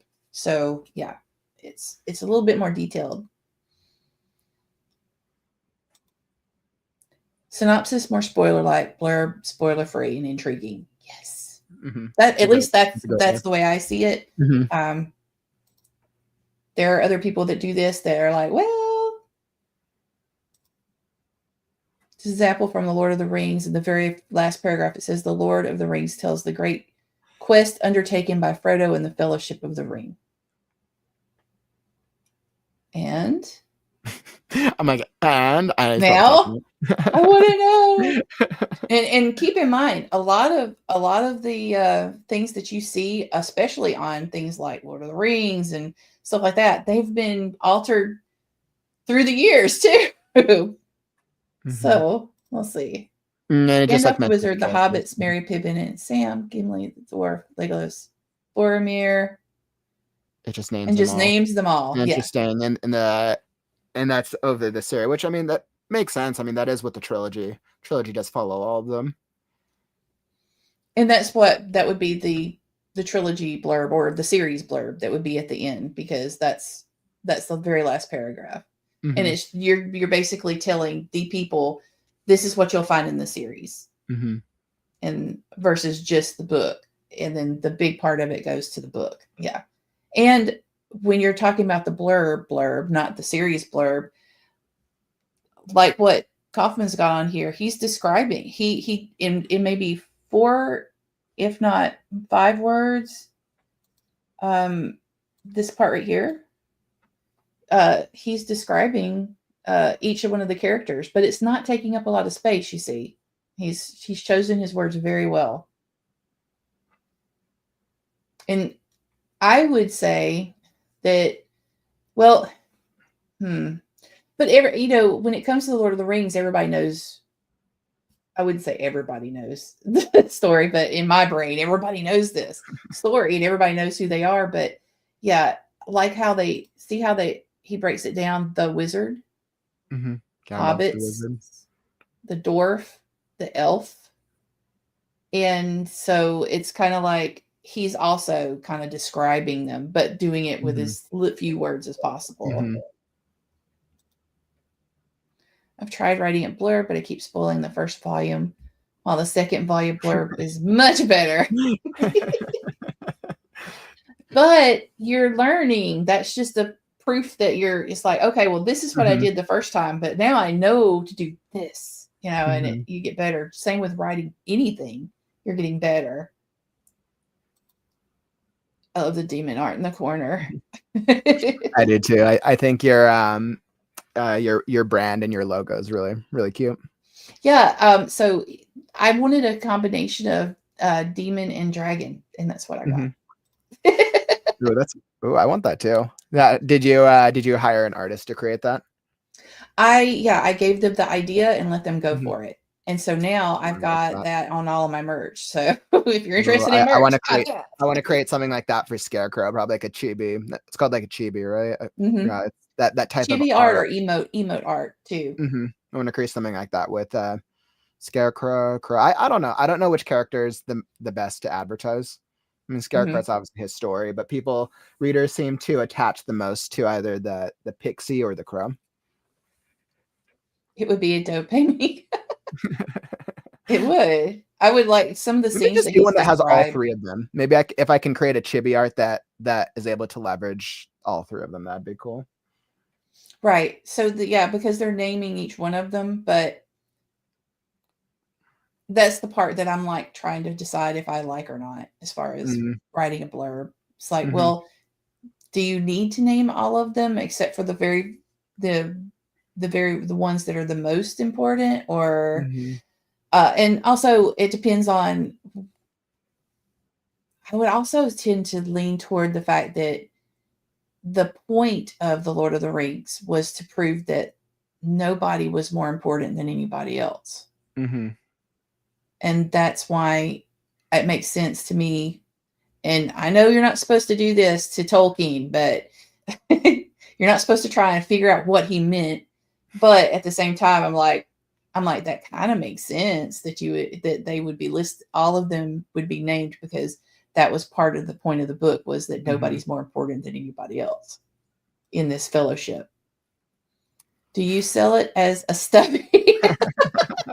Just take my money. Not yet. Those are very expensive. So not yet. But I'll write that down as an idea.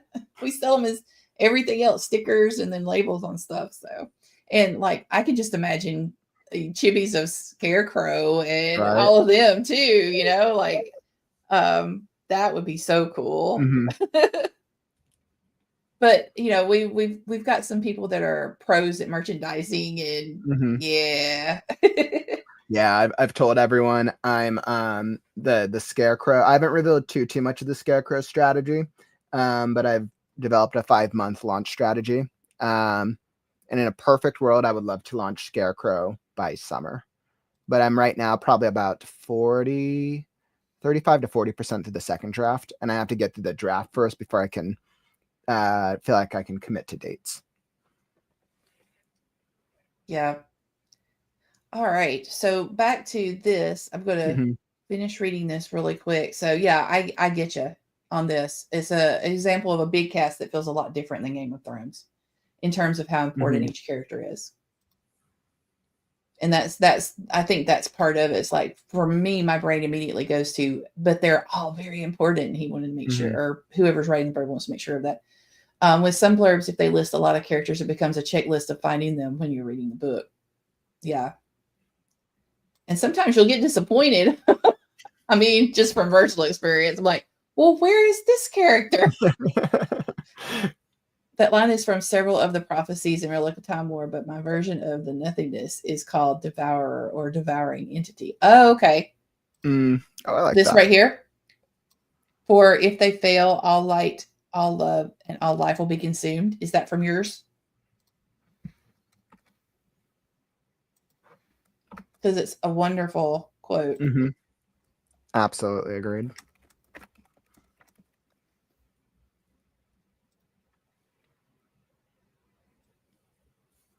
All right. So what we've got here, let me get back over on this side so that I can actually see what we've got.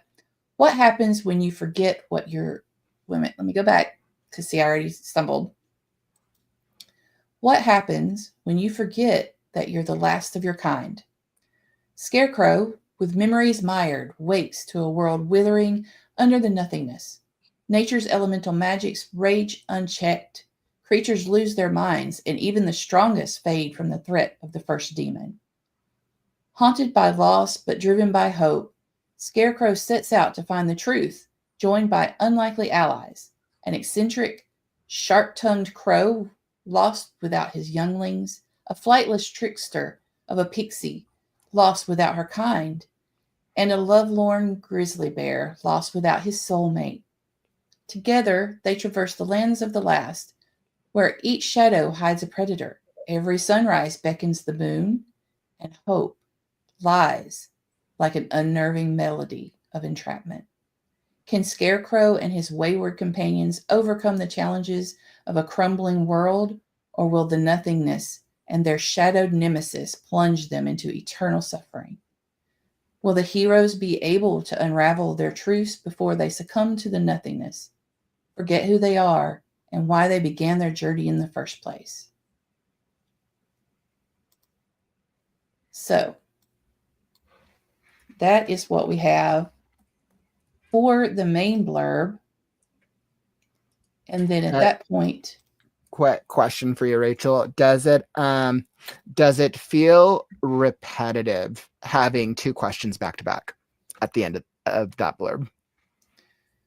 what do you guys think? I really like asking both of those questions Mm-hmm. because of the way they're worded. But I do remember also mentioning that if we could get it all together, Mm-hmm. that would be good too. I have made blurbs where there are two questions at the end. Mm-hmm. And I've also made blurbs where there is a statement and then a question. So, what do you think? Let's see. There's a lot of chat going on, so I'm going to apologize. I may skip a little bit of it.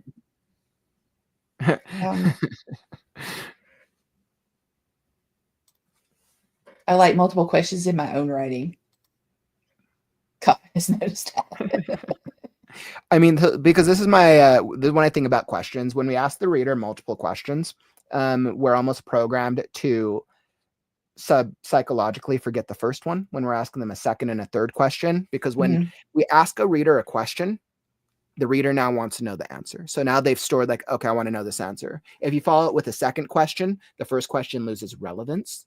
So then you ask a third question. Now, unless you're doing all three in a way where they're kind of all asking the same thing, which is why I generally try to stick to a rule of threes with questions. But it could just be a personal thing. But I remember learning that a while back. Okay, let's see.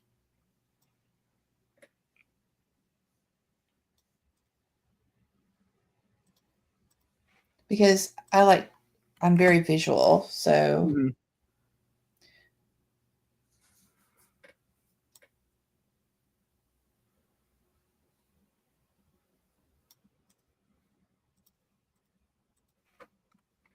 And I always equate this to one of those puzzles where you're moving the pieces around. Yep. That's exactly what it is.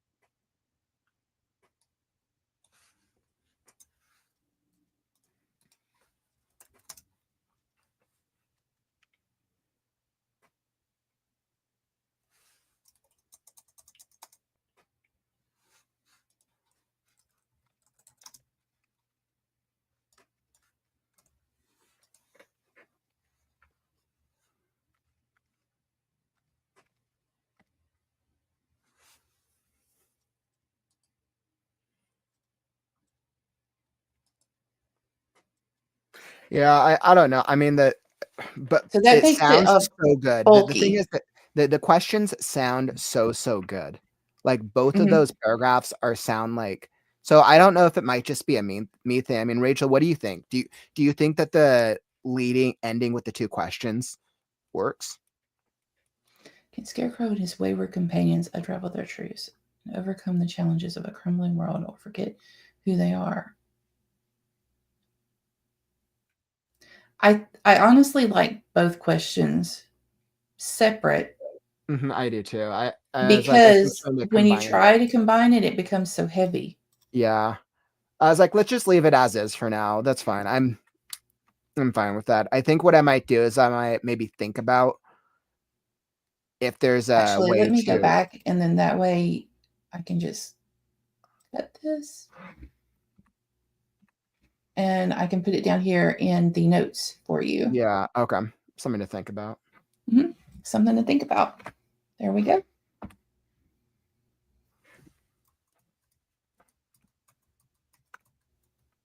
And this is something that I go back and forth on a lot of times. That's the reason when I do blurbs for people professionally, I automatically tell them, "Hey, you're going to get 5 drafts from me. Mhm, Like it may only take 2, but it's gonna it sometimes can spread into 5 drafts mhm, before we figure it out. And it's like I'll give them an idea, then they'll send what they think back to me, and then mhm. and it's kind of a back and forth kind of thing. Yeah, yeah, I like that. Okay, so I don't want to go too far back. What type of blurb would people be more enticed by? One that provokes intrigue and something interesting about the lore of the book's world, or something original that diverges from the usual tropes seen in the book genre? Tricky question. Tricky question. So, in my experience, it depends on the person as to whether or not they like a blurb, the way it's toned. Some people really relate to characters. So, if it's a blurb that's character driven, that's got the characters mentioned and really makes them feel something for the character, that's a win. If it's because they really like dystopian stuff and it happens to be a world that is dystopian, there's that. So it kind of depends on your audience as to whether or not which one you should go with. I like invoking intrigue and also making sure that the audience feels for the characters, and I like Kaufman's version here because that's exactly what he's doing. It makes you intrigued about the world and also worried about the characters because of Mhm, what's going on. Now, and the other part of that question is, should you do something original that diverges from the usual tropes seen in the book's genre? Be careful of that. It could be a good thing, or it could blow up in your face. Because if you're writing a specific genre and they have specific expectations, if they see something different as an audience, as readers, fans of that particular kind of genre, and they see something different, then a lot of times they don't pick it up. So, just be careful, do your research about the genre that you're writing in and the type of blurb that you're trying to make.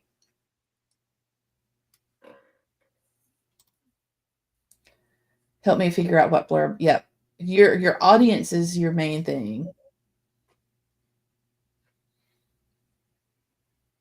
I'm not sure I read a book looking for the payoff from the blurb, so I'm not sure how important that is in the instance versus in the prose. And again, that's it. It's you are the audience in that case, and you are the type of person that doesn't put as much into the blurb, but most people do. They've got thousands of books that they can choose from, and so if a blurb catches their eye, then that's what they're going to go for. And I know some readers who absolutely will just ignore the blurb for the most part. They'll just kind of scan over it and then they'll go and read the first few chapters before they decide if they're going to get it.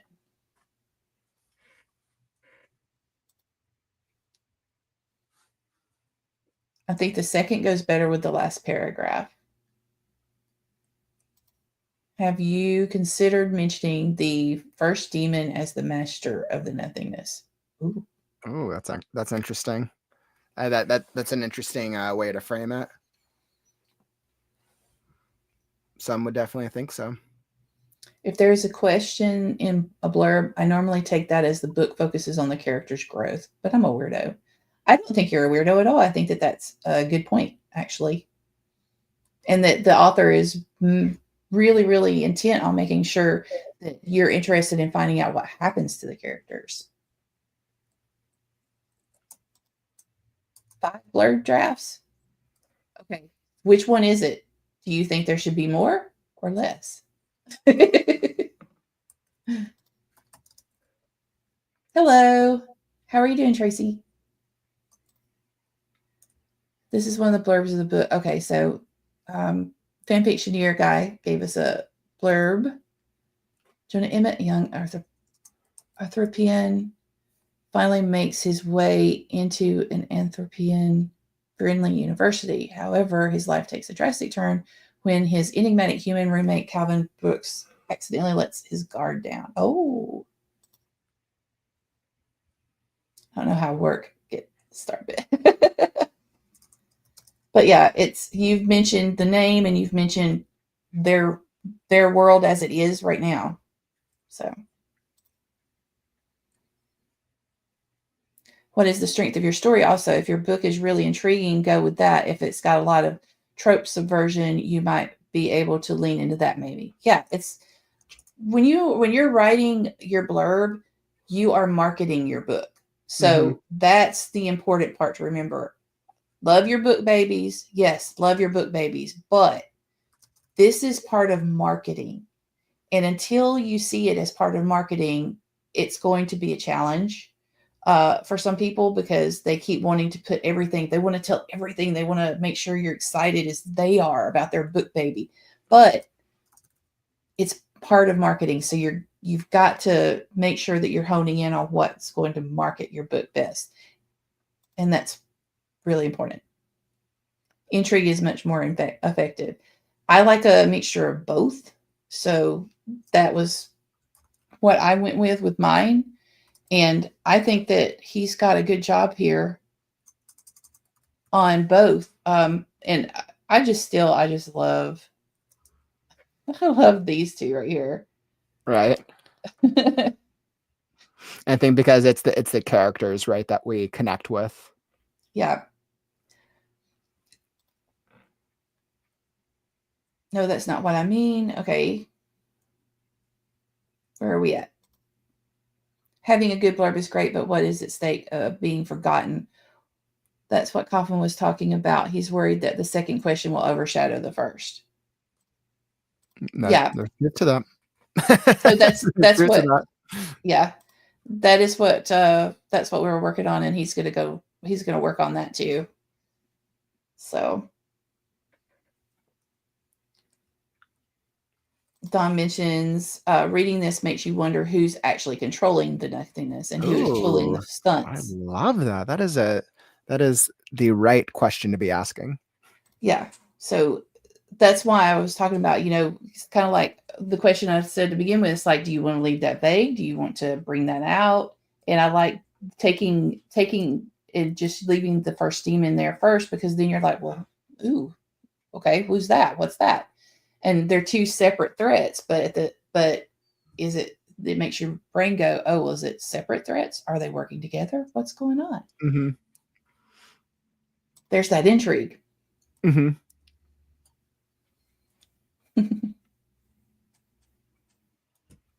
Well, and that's a book that needs a blurb that is specific to those specific tropes and that specific audience too.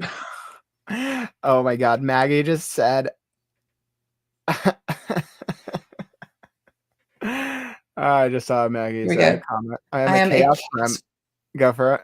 I am a chaos scribbling reader who will read the second to last chapter first.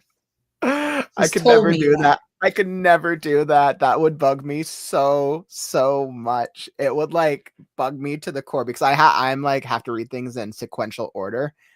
I would it would just make me cringe on the inside. because I'm like, well, now like I want to follow them from the beginning.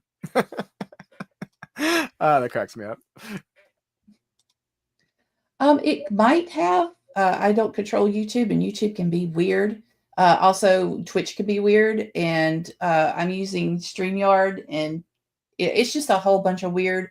But if you're interested, Kauffman's links are below in the description. And Yeah, I would say fan fiction. If you're trying to get a hold of me, I was like, I'll admit Twitch is probably one of my my weaker ones. But even as I look at Whispers, I don't see something from you. I'd say actually, fan fictioner, if you want to get a hold of me, you should come join the Discord. Come join the Right Now Discord. It's the Discord community is actually super active. You can send me a DM, and that's usually the easiest way if you want to chat. Let me go pull up the Discord invite, and I'll drop it in the chat. Oh, Actually, okay. Rachel, I'll give it to you. I was about to do that. Yeah. Oh, okay, you're ahead of me. Yeah, because I'm part of the membership too, and it is great. Let's see, edit invite link here.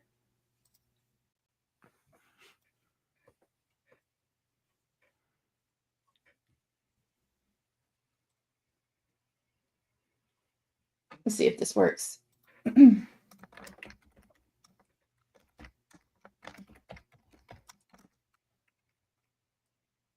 Oh, it's not working.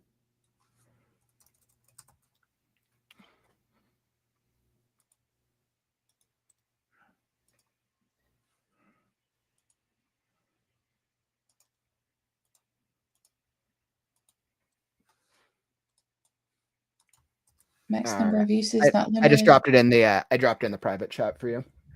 Thanks, because this is not working.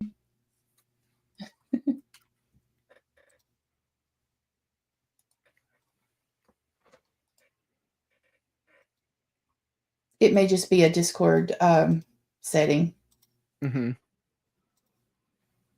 Okay, here we go. Now, hopefully that shows up on all places. So, okay, I'm going to go ahead and let Kauffman do his outro because we are coming up on the 2-hour mark. And I don't need to keep him for too long. All right. All right. So I think I put together the last 2 sentences of the series blurb. Can you tell me what you think of it? Okay. It is, so I think this is the thing that goes at the end of it about the series. A Dawn of Magic series is a dark fantasy action adventure story that explores freedom, loss, and the consequences of magic being unleashed into the universe. Step into a spellbinding tale of mystery, magic, melody, memory, and mischief. That's beautiful. And I think that's good. Like I had never thought about doing a series thing like that at the end, so that's awesome. But yes, Rachel, thank you for today. This has been phenomenal. Everybody in the community knows I could probably talk about my blurb and Scarecrow endlessly forever. So like things like this, like I love so much. And I really value your expertise. I know going through this blurb with you this past couple hours, it's really made me think about a couple of the logistics and fine-tuning things and making sure that these sound a certain way. I know by the time I launch Scarecrow, I'll probably have gone through this blurb hundreds of times because, like you said, a blurb is a marketing tool. And I want as many people to read The Last Scarecrow as possible, which is why the blurb, every single word has to be go through with a fine tooth comb, so to speak. And I feel so much better about the blurb today after we've gone over it and talking through some of these factors. It's like so much better than the previous version I had. So I just really want to thank you for that. This is really, really awesome. This is one of the dream blurbs for me to work on because you've already got everything just right there, and it just a lot of it just needed new words and just like that puzzle, moving things around a little bit, and there you go. I'm glad that I was able to set an easy one for this the Blurbing with Rach series, which I think this is awesome, by the way. for those, I know we have a lot of my community in here. I'm so happy Thank to you have for all coming. y'all. Yeah, thank you. Thank you for all the ideas. Thank you guys for joining. I'll be back right now. We'll be back going live in actually a couple hours because we got writers group tonight. So we'll be back on the channel with the other writers from the community. If y'all want to come join, shoot me a message. I'll send over the invite link. I think last week we had 9 writers on. So our Wednesday night writers group is pretty active. Rachel, I hope you'll join us one of these Wednesdays. I hope I can make it there. Just come chat about writing nonsense. I know James joined us a couple weeks back and it was awesome. So We try to join as much as we can, but it's a matter of having everything else going on at the same time, Yeah, that's always the challenge, right? But I'm looking forward to the critique. Yeah, if you guys don't know, right now group they do critiques too, so they can help you out with things like that. It's a wonderful community, and I hope that you will look into it if you haven't already. Yeah, for anyone who's not a channel member on the Right Now channel already, our next critique group, which is not going to be a live stream, it's a private group. Our next critique group is this Saturday, the 15th. So it's right around the corner where you can bring an excerpt of your story to the critique group and get feedback from other writers. So right now it's the membership is $5, which for most content creators, critique groups are usually like $50+ for like these things. Like this, $5 is extremely underpriced. Yes. So I highly recommend people sign up now because that's this Saturday. Rachel, you're gonna come join? Oh yes. Yeah. I have a Beltane project for the anthology, and I'm finishing it up hopefully tomorrow, and then that way it'll be ready for you guys to read. And it's flash fiction, so it's not big. I mean that's perfect. It makes it easier to digest in such a short period. So that's awesome. All right. Well, thanks for being here, and we're going to end it there. You guys, please be sure to visit the links that I've got in the description and also in the chat. And I enjoyed this. This was our first time doing something like this, and that makes me feel more confident in possibly doing this more in the future. So the form is in the description, and I will reach out to anybody who wants to also become a tribute. See you later.